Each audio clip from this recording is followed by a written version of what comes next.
Nou vriende, goeiemôre, ons is die Here nog dankbaar dat ons andermaal weer kan saam wees so rondom sy woord. Ek vertrou dat u goed gerus het, dat u vanmôre kan sien ook vir die nuwe dag. Nou ek is besig met hierdie reeksie wat handel oor hoe deel ek met my verlede. En ek het vanmôre gekyk na hierdie pragtige Halleluja lied 330. Ek het vir u gesê vriende dat die meeste van ons mense stoei met die verlede en hulle het nie vrede in die hede nie, juis omdat dinge aan hulle gedoen is in die verlede of hulle self dinge gedoen het. Hulle kan nie vergifnis daarvoor kry nie, hulle kan nie vrede in hulle harte kry nie. En hoor hoe mooi stel hierdie Halleluja lied 330 vers 3 dit. Daar staan Heer in die hemel, ek verlang na vrede, wat ek op aarde sonder u nie vind.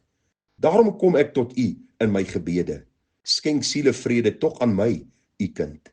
Jesus, my heiland, let op my smart, bring soete vrede in my onrustige hart. En dis my gebed vir elkeen wat stoei met hulle verlede. Dat die Here werklik in ons onrustige harte sy vrede sal bring.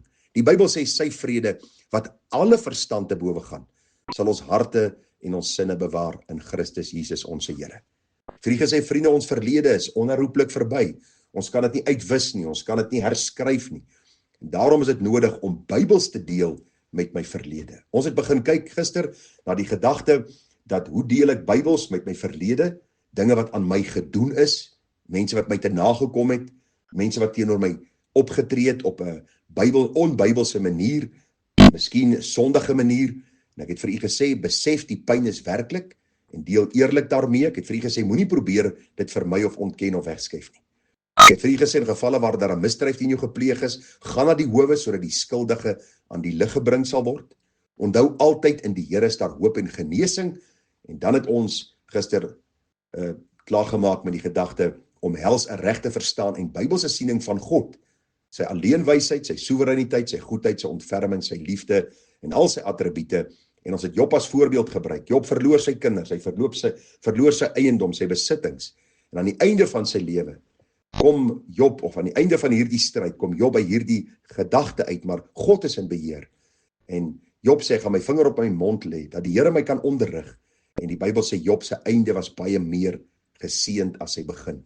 Die Here kan ook jou seer van jou verlede omskep in 'n seën in die hede, sodat jy die Here kan verheerlik. Daai seer in die verlede kan hy 'n seën maak, sodat jy weer 'n seën vir ander kan wees, soos ons gelees het daar uit 2 Korintiërs, die eerste hoofstuk, die tweede en die derde vers. Vriende, die volgende paar gedagtes wat ons vanmôre gaan hanteer, is vra vir goddelike krag en genade om die skuldige te vergewe. Ek het vir u gesê, daar kan baie dinge wees wat aan ons gedoen word. Dit kan wees, ek het vir u gesê, molestering, aanranding, verkrachting, mense wat my ingedoen het met besigheid. Dit kan miskien 'n hartseer egskeiding wees, miskien 'n vervreemding van my kinders, bankrotskap, of 'n hele reeks dinge wat met my gebeur het. Die vraag wat vir onsself moet afvra is, hoe hanteer ek dit? Belangrik dat ons die Here vir goddelike krag en genade sal vra, dat ek die skuldige kan vergewe. Hoe ek dit reg gekry het in my lewe en nog steeds, wanneer die gedagtes na vore kom, ook mense moet vergewe, is die gedagte dat die Here my van my skuld vergewe het, my nog steeds vergewe en my ook in die toekoms sal vergewe. Ek rebelleer dikwels teenoor die heilige God. Hy het die volste reg om in 'n oomblik voor sy oë weg te vee. En tog wanneer ek na hom toe kom om vergifnis te vra, dan skenk hy aan my vergifnis vol en vry, sê die Bybel.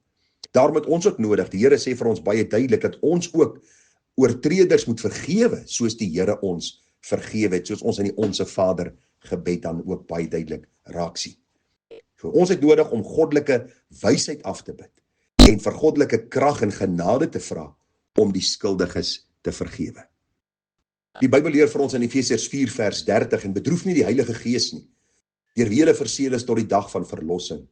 Alle bitterheid en woede en toorn en geskree en lastering moet van julle verwyder word, saam met alle boosheid. Maar wees vriendelik en vol ontferming teenoor mekaar, vergeef mekaar, soos God ook in Christus julle vergeef het. Mense kom en hulle sê, maar luister, daai een het iets aan my gedoen, het my nog nie kon vra, ek moet hom vergewe nie. Jy het nie nodig om altyd te vra, of iemand het nie nodig om jou altyd te kon vra, vergewe my nie. Jy moet vergifnis gee, sê die Bybel vir ons, sodat jy vry kan wees. Jy sien, die oomblik wanneer ek met bitterheid in my hart sit, wanneer ek met lastering en met geskree en met al hierdie boosheid besig is, en as ek hierdie persoon sien of ek hoor sy naam, dan gaan ek oor die handvatsels en ek skree en ek gaan te kere. Vriende, dit sal jou lewe verongeluk. Dit sal jou gesondheid en jou geestelike heil sal dit geweldig kompliseer. En daarom is die gebed van my hart dat U die skuldige sal vergewe deur die krag wat die Here vir jou en my gee. Dit is verseker so, dat almal nie na jou toe kom en sê, luister, ek is jammer toe ek op daai dag en daai datum dit gedoen het, of ek het jou te nagekom, wat ook al nie. U en ek het nodig om vergifnis te gee. Ek het vir U die verhaal vertel van 'n vriend van my, wat sy broer doodgery is, en hoe hy in die hof gestaan het en gesê het, ek vergewe hierdie man, maar hy moet vir sy misdryf en die daad waarin hy skuldig is, moet hy verantwoording doen voor die hof, en hy moet sy tronkstraf uitdien. Dis die hele gedagte, dat ons iemand sal vergewe. Partykeer is nie sulke groot dinge waar iemand miskien tronkstraf moet kry nie, maar miskien het hy met 'n nagekom met besigheid, of miskien is dit 'n egskeiding waar ek verneek is en ek is deur die vernedering, om daardie persoon te vergewe, soos die Here ook vir my vergewe het. Is dit maklik? Verseker nie. Dis nooit maklik om vergifnis te gee nie. Ons almal ontvang vergifnis baie makliker, en ons is baie meer tevrede as mense ons vergewe, maar ons sukkel baie keer om mense te vergewe. So, vra vir goddelike krag en genade om die skuldige te vergewe. Soos die Bybel vir ons leer, vriende, dat ons regtig mekaar sal vergeef soos God in Christus ons vergeef het. En dan die volgende gedagte: bid vir jou vyande en hulle wat jou seer gemaak het, te nagekom het en teenoor jou gesondig en oortree het.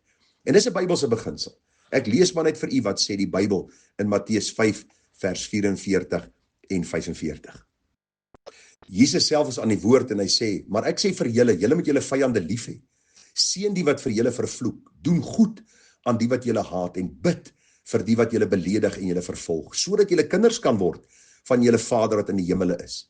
Want hy laat sy son opgaan oor die slegtes en goeies en hy laat reën op die regverdiges en die onregverdiges. Want as julle lief het die wat julle lief het, watter loon het julle? Doen die tollenaars nie ook dieselfde nie? En as julle net die broeders groet, wat besonder doen julle dan? Doen die tollenaars dit nie ook nie? Wees julle dan volmaak soos julle Vader in die hemel volmaak is. Hierdie vriende is 'n tolorder, soos hulle sal sê. Dis moeilik om te bid vir hulle wat jou te nagekom het. Die Here moes my geleer het in die jare wat ek in die bediening is, om vir mense te bid. Mense wat baie naby aan jou gekom het. Mense wat saam met jou aan die tafel gesit het. Mense wat saam met jou geëet het, wat saam met jou gekuier het. En môre draai hulle om en hulle word jou vyande en hulle beskimp en beskuldig jou. Hulle lieg oor jou, hulle beskinder jou, hulle vertel leuns. En dan moet jy vir hulle bid. Hoekom? Want God sê so. Soos hy my vergewe het, so moet ek vergewe en ek moet vir my vyande bid. Ons dink aan ons land en ons sien hoe alles uitmekaar gaan en soms kom daar 'n wrok in ons hart op en ons dink by onsself, kyk hoe hierdie mense hierdie land vernietig. My kinders sit oor see. My kleinkinders sal ek miskien nie sien nie, oor hierdie mense se boosheid wat na die hemele roep. En dan het ek noodsaaklik dan is dit noodsaaklik om vir hierdie mense te bid. Dat ek hulle nie sal sien as vyande nie, maar as mense wat God gebruik om ook my te verander, om my lewe te vernuwe. Ek bid vir hulle redding, ek staan hulle boosheid teë, ek verval nie in dieselfde ongeregtigheid as hulle nie, maar ek bid vir my vyande. En ag vriende, ons verlede is gevul met baie dinge, mense, familie, vriende, kerkmense, kollegas, noem dit, en ons beleef baie keer hierdie bitterheid in ons harte. Maar het is belangrik om dit te vervang met op my knieë, in gebed vir die Here te sê, Here, U is nie bitter teenoor my vir al die sonde wat ek aan U gedoen het nie. Die Bybel sê vir my, toe ek nog 'n vyand van U was, het U Christus gestuur om aan die kruis te sterwe. U het aan my gedink, Here, toe U ook na daardie kruishout gegaan het. En ek wil hierdie gesindheid openbaar deur vir my vyande te bid. Here, ek wil nie net vergewe nie, maar ek wil vir hulle bid. En dan die laaste gedagte, vriende, wat ek vir u wil noem. Staan ander by wat deur dieselfde dinge worstel. Soos die genesing in jou lewe kom en glo my, dit vat 'n tyd. Dit is 'n daaglikse proses en baie keer na weke en maande wanneer jy hierdie vryheid in jou lewe ervaar dat die Here jou vergewe het en dat jy ander mense vergewe het en dat jy nou vir jou vyande kan bid en jy beleef hierdie vryheid kan miskien hierdie gedagte of twee kom van die verlede, maar hanteer dit op die Bybelse verantwoordbare manier.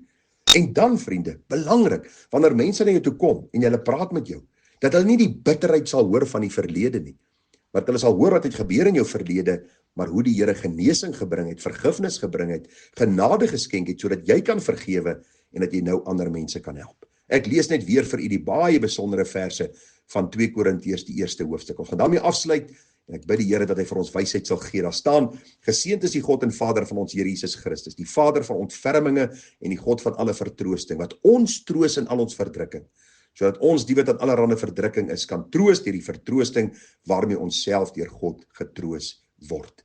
Hierdie vertroosting van die Here is 'n daaglikse proses. Ons gaan na hom toe wanneer hierdie dinge van die verlede opborrel in my. Here, U het my vergewe. Ek was 'n rebel teenoor U. Ek was U vyand. U het my vergewe. Ek het U te nagekom op baie maniere. U het my vergewe. Here, help my om ander te vergewe en so U ook te verheerlik in alles. Vriende, mag die Here ons genade gee. 'n paar kort, eenvoudige gedagtes oor hoe hanteer ek my verlede, dinge wat aan my gedoen is, en ons gaan bietjie môre stil staan by die gedagtes sonde wat ek gedoen het en hoe ek Bybels daarmee kan deel sodat ek vrede in die Here kan hê, hoop kan hê vir die toekoms met die vergifnis wat die Here my gee. Vriende, groete vir u, mooi dag verder. Tada.